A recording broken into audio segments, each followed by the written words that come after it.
na ng hangin. Abutin tayo ng bagyo dito. Grabe oh. Grabe po, lakas na po ng hangin. Basa na ako.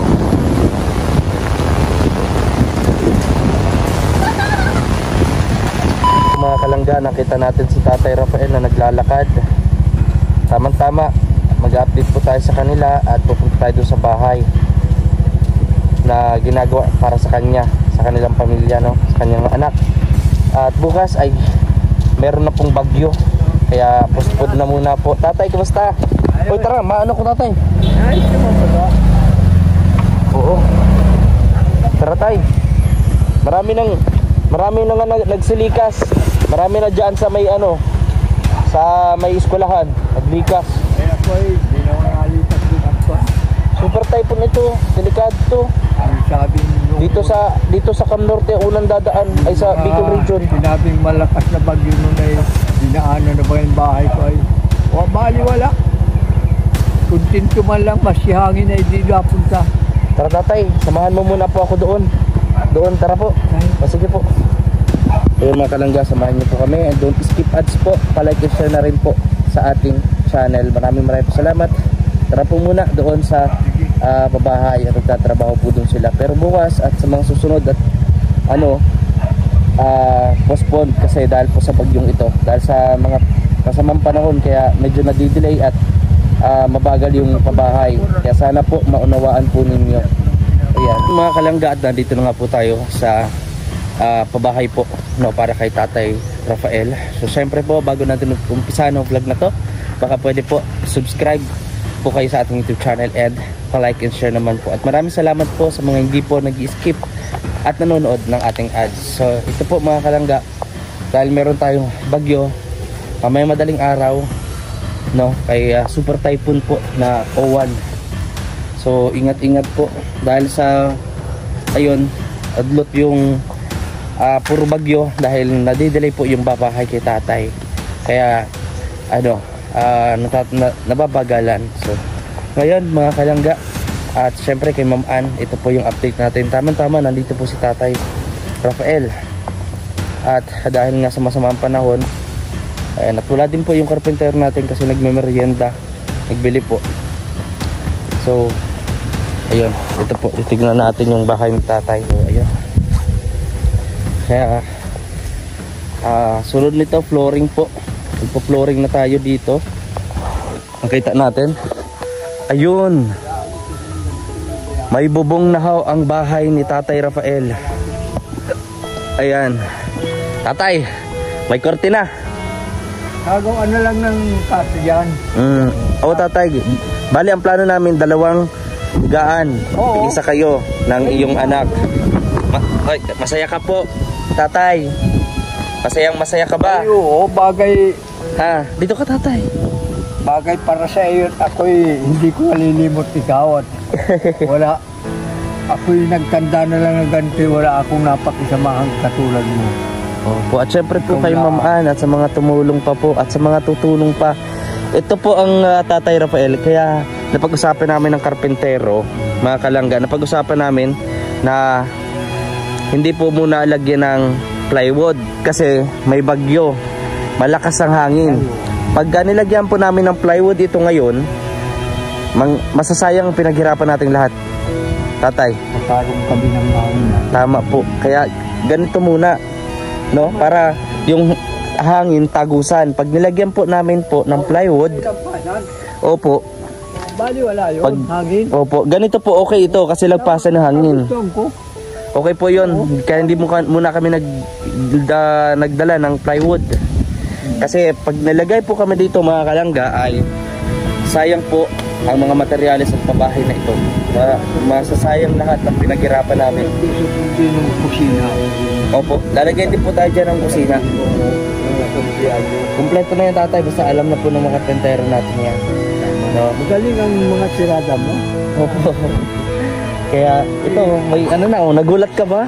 Pag di ka nga nasipot ay namumroblema ako. Bakit naman po? Hindi kita nakikita. Gusto ko laging nakita mong tatay, ganito tatay. May mga pinunta din ako kanina. At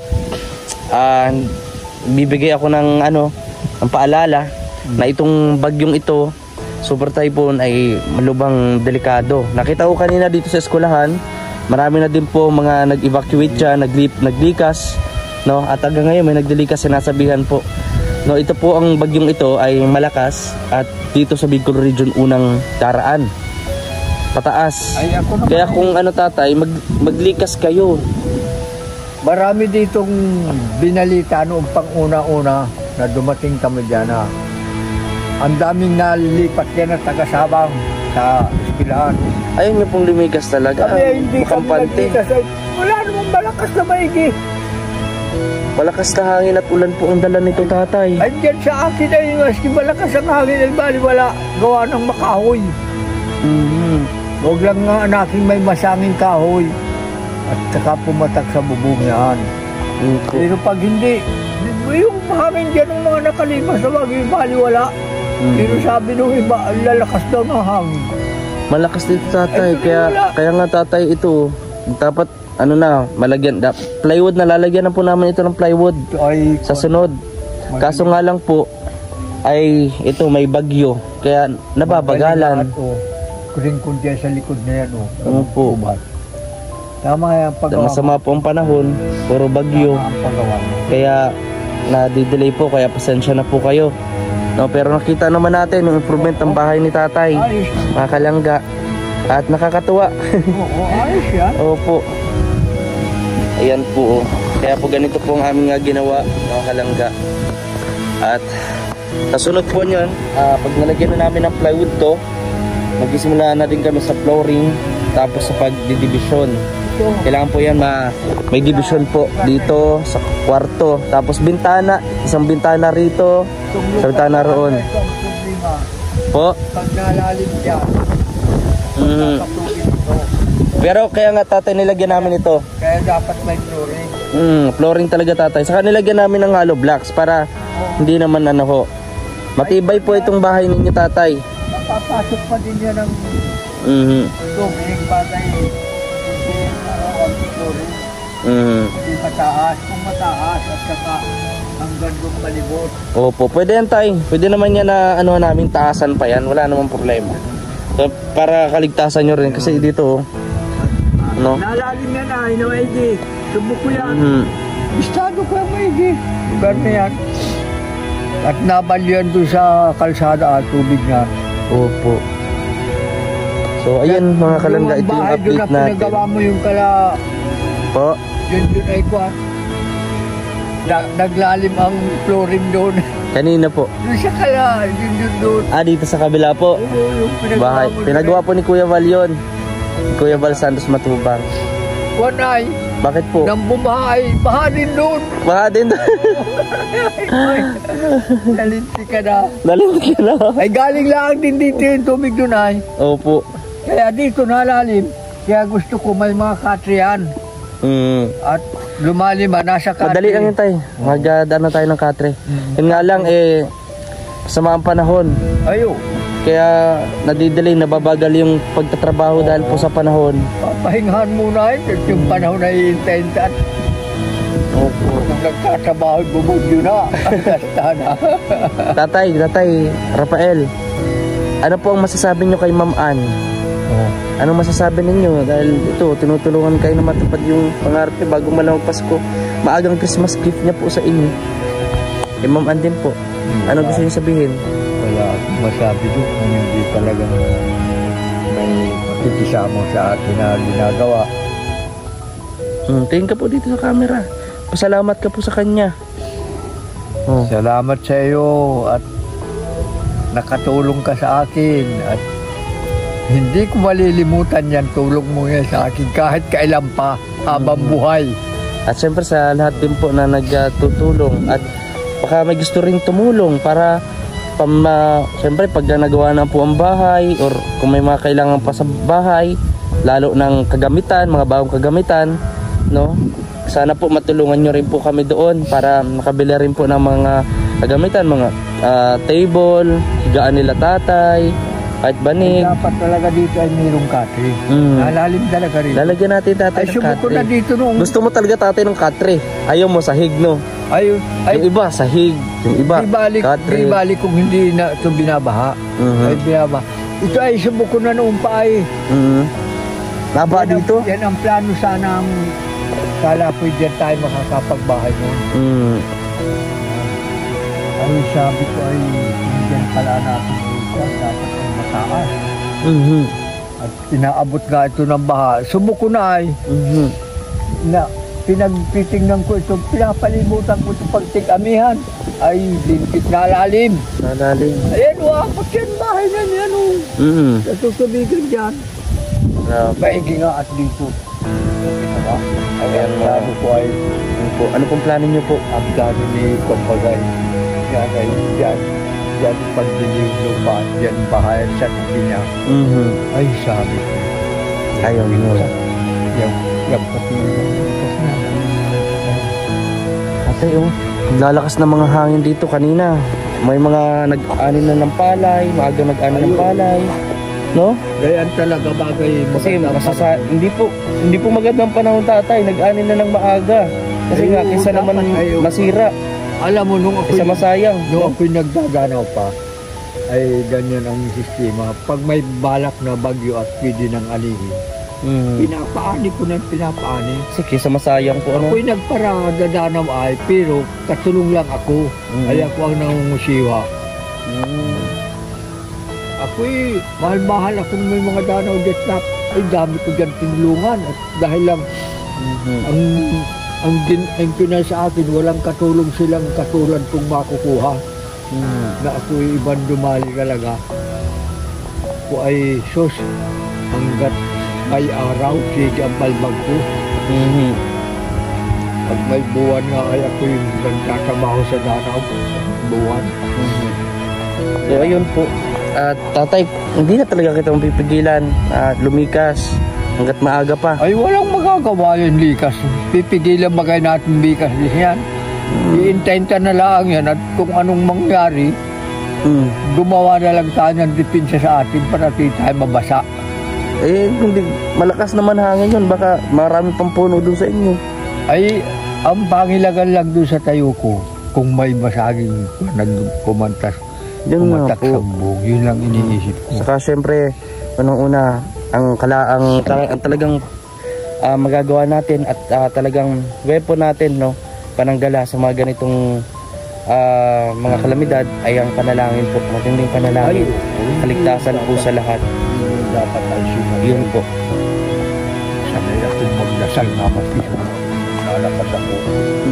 Ako'y pinagdanasan ko yung mga gayamboy. Kaya ako baga, maraming nagtatakang katutubo ko. Hindi daw ako nagkakasakit. Alam mo noon, ako ay palaging may sakit. Ngayon, may matandang nagturo sa akin na gamot. Mag-aral ka niya na palaging kayo magdadasal sa alalahan ng Panginoon. Ay nang gawain ko nga naman. Hanggang ngayon hindi na ako nagkakasakit. Talagang malaking talaga, no, himala. Kaya ang panalangin. Tuwa ako. Hindi ko nalilimutan mag-alaala sa Diyos. Kahit ako'y naglalakad, minsan nagdadasal ako. Yan Diyos, hindi ko nililimutan. Talagang nasa isip ko talagang yan ang gumawa ng buhay ng tao. Tama po. At syempre, kaya siya rin po may karapatan na bawiin rin yun. Kaya habang nabubuhay pa tatay, mahalin natin. Yan ay si Lord, lumapit tayo kay Lord. Kaya ako'y para simba ay. Pero pa ako'y nasimba, talaga yung Diyos ang nasa pungos kong lagi. Opo. Kita niyo po, dahil lumapit ka kay Lord, may blessing na darating sa inyo. Ito na, bahay. Komportable, may maayos sa bubong. Diba? Maayos sa higaan, hindi na kayo tulad doon na natuluan. Saka tatay, lalagyan ko pa dito ng parang extension kasi ito ay may lupa ka pa dito eh. Maba may itong lupa mo, ganito pa po yan. Hindi po namin sinagad para merong pa si tatay. Kung gusto nyo pa ng mga lagay-lagay mga abubot or gamit mo. Yun lang ay dapat ay lalagyan lang ng flooring din saka lalagyan ng mga patungan. Doon ko ilalagay mga gamit-gamit. Pwede rin ng dirty kitchen o kaya lutuan. Ano? Ay doon na ang lutuan. Doon na po sa kabila. Nung ko na yung susumbian tagay ito. Kaya ito po mga kalangga, at nakipansin ninyo, maglalagay na po sana kami ng plywood. Kaso nga lang po ay na-postponed, no, dahil po dito sa bagyo at masamang panahon. Nag-ulan dito nga tatay, no? Umulan, no? Bagulan din. Kanina pumunta rin po ako ng Bagong Silang. Malayo yun. Malayo. Basang-basa ako, natuyo na lang nga po. Tinuntahan ko rin po yung pamilya doon nila Ate Ana at Telebunchok. Ayaw din lumigas po, no? Katulad ng ganyan, ayaw po nilang lumigas. At least di po tayo nagkulang ng paalala. Camarines Norte, lahat ditong lugar napagtrabaho ng ako'y karpintero. Madami akong napagtrabahunan hanggang mga eskwelahan na yan. Kaya ako pati ang taong hindi ako mapagmino sa kapwa-tao. Pinababayaan ko na lang ang tao. Basta makakasama ko, di sige, sama lang kung anong dapat. At yan ay mabubungan lang sa paitutubin ng tirahasan. Mabubungan lang, gagawa ko na lang yun ang kusina. Basta mayroong bubong, ako na ang bahala sa dapugan. May ano na po yan, halagyan na po natin ng plywood yan. Mas na umukay na po ang panahon. Kasi hindi na po tayo paggawa or maggawa ng bahay kapag masama ang panahon at nagbabagyo. Siyempre mga kalangga, medyo bibili pa tayong mga materyales, so tapos tayo para sa labor po, pagbayad ng labor mga kalangga. Tatlo po sila, tatlo po ang nagtatrabaho, kaya ayun, medyo apos na po tayo sa labor. Yan po yung totoo.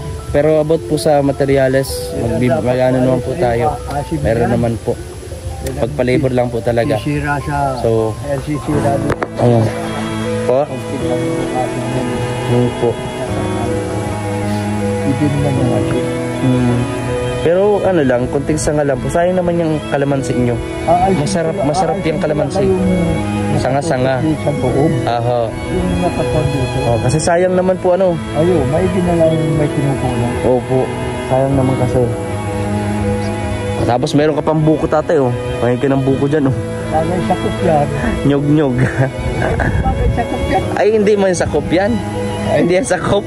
Pag yan ay pinapalayan, talagang nagpakukuha ko yan. Kukunin ko pag... Grabe. So tatay, hindi ka talaga lilikas. Final decision. Hindi man. Hindi ako lilikas man.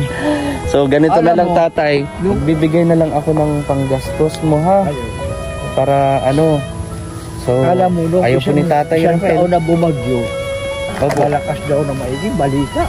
Nililipakan ang mga taga-nabang. Ay, doon po sa inyo tatay, hindi naman ba... Hindi kami nag-alis. Hindi naman binabaha? Ay, kuro-kuro pinito hindi nyo nalalim. Tatay po ay... Di ba lang kami nag-alis ay... Nagbabagyo ba kayo? Galing ng tulog namin. Tatay ayaw talaga, makulit. Pero, sige po. At least tatay, hindi ako nagkulang ng paalala sa inyo, ha? Ako nagkukulang ng paalala sa inyo lahat, sa mga pinupuntahan ko, mga beneficiary natin. Yan po ang kanilang kagustuhan. Karapatan naman po sila. Pero ganun pa man, tatay, kaya hindi naman nagkukulang din ang gobyerno ng paalala. MDRRMO, dahil lahat ng mga rescue team. Ngayon, ang natira ng bahay. Po. Maiwas-iwas pa yun. Opo. Dahil yung binigay mo po ng kwarta doon sa asawa niya, ako ay nasa likodan ng babae mo nang bigyan mo baga. Hindi na tinignan, isinilid na lang ng babae sa bulsa. Ganyan po ba? Malaki pa lang ang binigay. Opo. So yun mga kalangga, bibigyan na lang natin sa tatay, paggastos niya.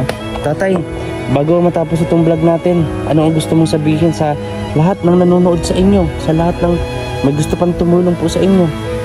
Ano ba masabi niyo po? Kung may tutulong sa amin, laki ng pasasalamat ko. Hindi ko nalilimutan kung ako'y tutulungan pa. Talagang basta't makikilala ko, talagang hindi ko kaya limutan yan. At ako'y sanay makisama kahit saan. Kahit sa trabaho, kala mo, hindi ko nalilimutan yung mga nakasama ko, mga laking utang na loob ko. Pero ang hindi ako nasama, doon sa mga trabahador na kasama ko, pag gumagawa ng sala sa amo. Mga sama po, ano? Yung nag-iikit ng materialis. Yung nagnanakaw. Diyan ako galit. Opo. Sa lahat, ang ugali ko pag kailangan ko, nanghihingi ako. Huwag lang magnanakaw. Talagang, ayun, hindi ko ang kasundo. Tatay, umuulan na. Ay, magbabay na tayo, babay na. Sige. Babay tatay.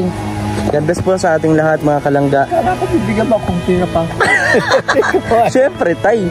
Sige po. Ayan, tayo tatay. Kala niya. Kaya malilimutan ko. So yun mga kalangga, maraming salamat sa inyong patuloy na pagsuporta dito lang sa Videos King Official. Tatay, babay na. Bye-bye. Bye. Ito'y makapunta na doon sa paan. Bibili ka na mo sa alam tinapa. Kalangga, baka pwede nyo ring panoorin ang ilan natin mga upload. Maraming salamat po sa inyong suporta at pagmamahal dito lang sa Videos King Official.